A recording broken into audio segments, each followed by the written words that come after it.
A fight in downtown Austin turns deadly. And despite cameras rolling in the moments leading up to the stabbing, police are still working to identify who's responsible 3 years later. This is Unsolved.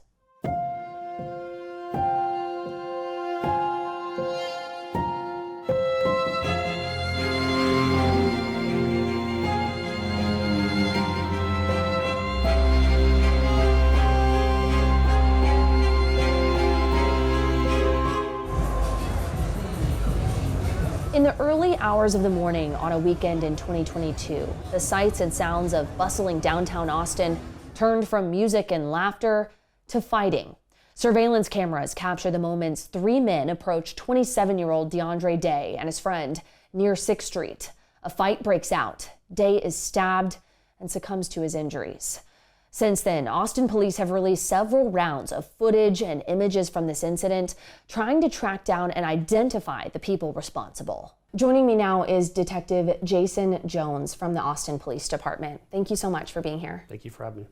Let's start with DeAndre Day. We've talked to his family several times over the years. They described him as a joy to be around.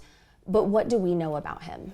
Well, everything that I've learned about him is that exactly, that he was a great young man that had a lot of promise and a great life ahead of him. And unfortunately, he didn't get a chance to live that life. Okay, so let's turn to that night in September 2022. What happened?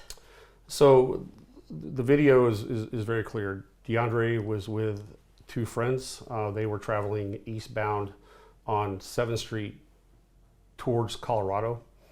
As they entered the intersection, there was 3 gentlemen crossing northbound on the crosswalk. It appears that somebody said something to DeAndre because he stops and appears to say something back. At that point, his friend stops to assist him. There's some verbal altercation going on, it appears, and that eventually leads to a fight, where 2 of the gentlemen start fighting with DeAndre's friend. Another one of the suspects begins to fight with, or ends up pulling a knife out on DeAndre. At that point, DeAndre runs away. He then, the gentleman with the knife then turns to DeAndre's friend. DeAndre goes back to assist his friend, and in the process is stabbed. After DeAndre is stabbed, he ran eastbound on 7th and eventually collapsed at 6th and Brazos, where he was located by Austin police and provided medical aid and eventually transported to the hospital, where he passed away. Talk to us about that location. We know it's obviously close to 6th Street, as you mentioned, just blocks away, crowds of people. We know that can often be a bit of a powder keg situation. Absolutely, absolutely. It's a great place because there's tons of cameras, and so there's everything that we have, everything that occurred, we have on video. However, there's also, this happened right at bar close or right after bar close, so there's a lot of people around. There's tons of traffic, and it makes it difficult to try to narrow down and identify a small group of individuals amongst a crowd of thousands. And we know that this is an area where law enforcement often sees fights and altercations. Right.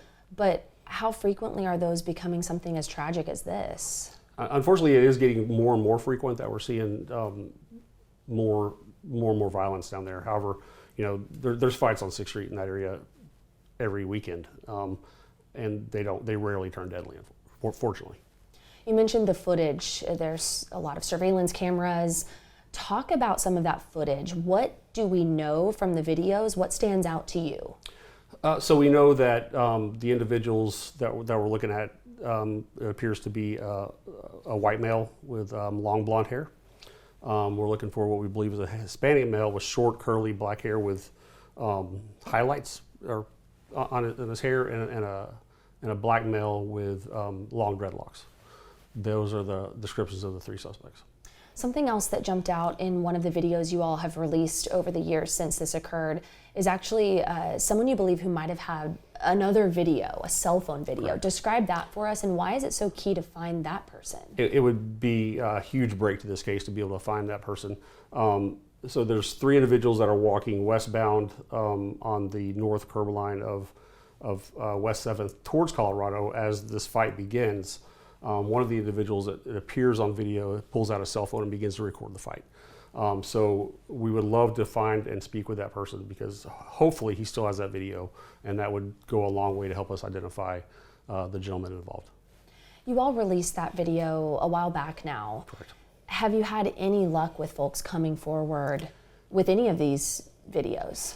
We have not received any tips that had any workable leads or anything that would lead us to a resolution in this case, unfortunately. I have to ask, what does that feel like as an investigator, a detective? It's frustrating. We want very much to get justice for DeAndre for whatever that's worth, and for his family. And so we are trying very hard to solve this case. And we go to the media and ask for the public's help. A lot of times we do get a lot of help in cases. In this case, it's frustrating because we haven't got anything that's leading us to a resolution. With so much footage, the audience might be wondering, hey, on TV or movies, I see folks zoom in and Yes, right. match it to a Right. face in a database. Right. Talk about what it's really like in real life, the barriers of, Right. despite having so much footage, not being able to find these folks. The footage is fantastic, but when you zoom in, it pixelates, and there's really not a magic button that we can push that will allow us to focus that pixelated image into something that's usable. We do have images of the vehicle that they drove away in, and their license plate is, we can see the license plate, we just can't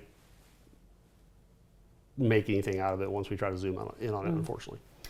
Tell us, though, about, it is clear what kind of car it might be, which could be useful. Right, so we were able to identify it as a Honda Accord. We believe it's a 2004 to 2007 Honda Accord, to be specific, and it's silver.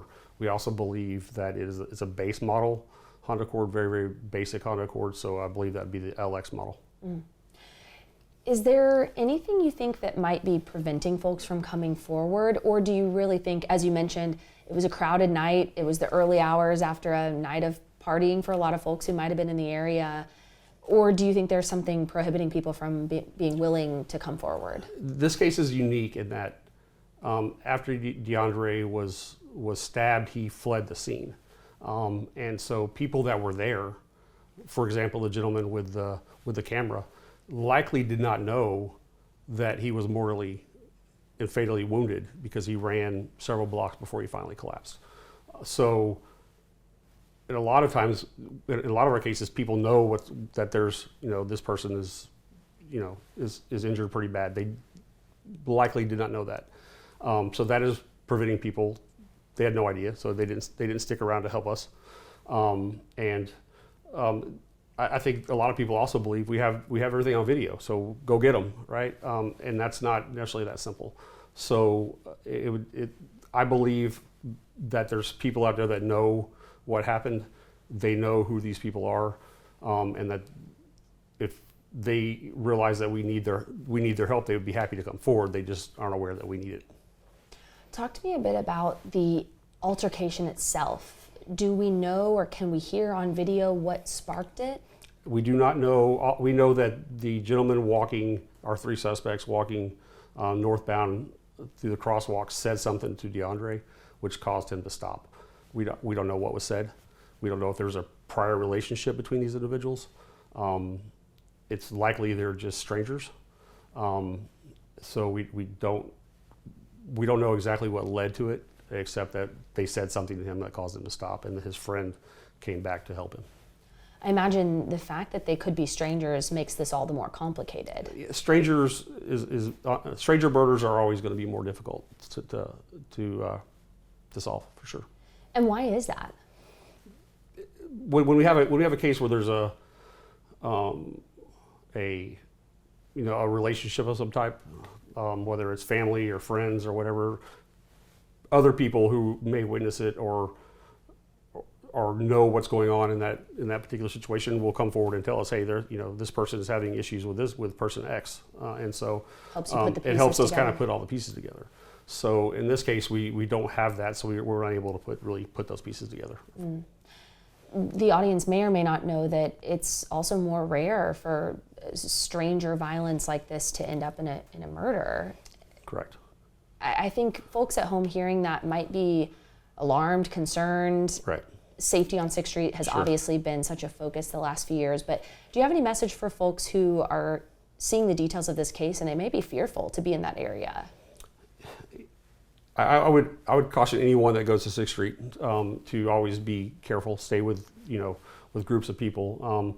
For the most part, 6th Street is safe. The city invests a lot of, and the police department invests a lot of money in having officers down there, especially on weekend nights, to make sure that we keep that area safe so that people can go out there and have a good time. But always, be aware of your surroundings. It is absolutely not worth your life to get into a fight with somebody because they said something. In our conversations, you've noted that also part of this altercation may have been that DeAndre was trying to protect his friend. That's absolutely right. Actually, DeAndre's last act was protecting his friend. So the gentleman that pulled out the knife, say gentleman loosely, our suspect in this case, which is going to be a black male, appears to be a black male with dreadlocks, pulled out a knife on DeAndre. DeAndre ran away. As he's running away, the gentleman with the knife then went after his friend. And DeAndre went to his friend's aid to try to help him so that he wouldn't be stabbed.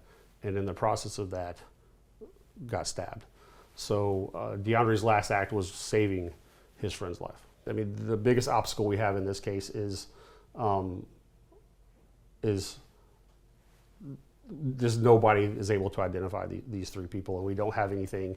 We don't have fingerprints that are usable. We are still following up on DNA, and I believe it's possible we may get something. Unfortunately, you just never know until you get the DNA results back. So there's a good chance that we're gonna have something workable, but there's a good chance we may not. So I don't want to put all my eggs in the DNA basket. We may not have anything to work with.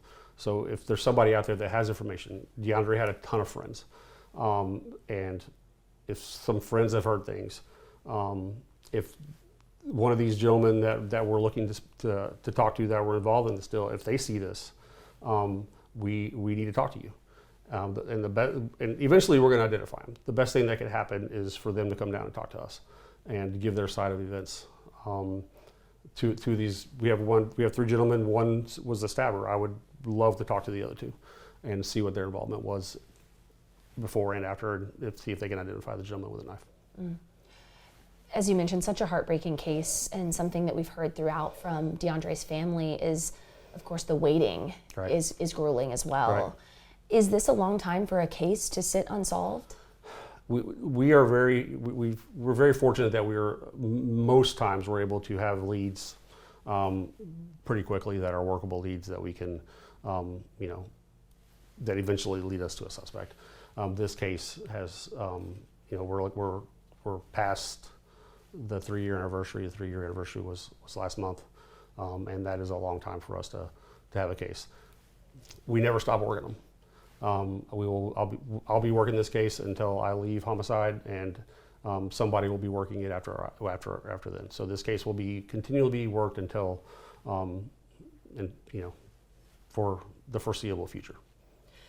In our conversations, I can tell how dedicated you are to this case and getting justice for his family. Is there anything else you think that our audience at home should know about this investigation? I'll say that if there's somebody out there that has information, no matter how minor that they may believe that information is, it could be huge for us on our end.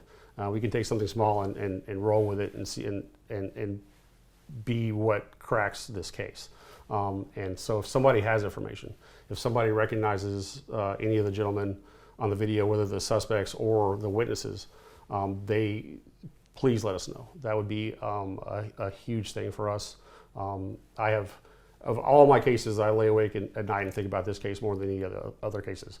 And if somebody would come forward and help us out, it would be huge. I know that his family would be very appreciative, and I would probably give them a hug, to be honest with you, because it'd be nice to be able to get this solved and get some justice for DeAndre. Well, thank you for your work on it. Thank you for coming here and giving us some insight, Detective Jones. We really appreciate it. Thank you for airing this, and thank you for getting out there to the public so we can try to bring some attention to the case. Thank you very much. Join us next week on KXAN Plus for another episode of Unsolved Central Texas. New episodes air every Thursday at 1. And watch any episode anytime. Just go to KXAN.com or look for the KXAN Plus Originals category on our streaming app. We'll see you next week.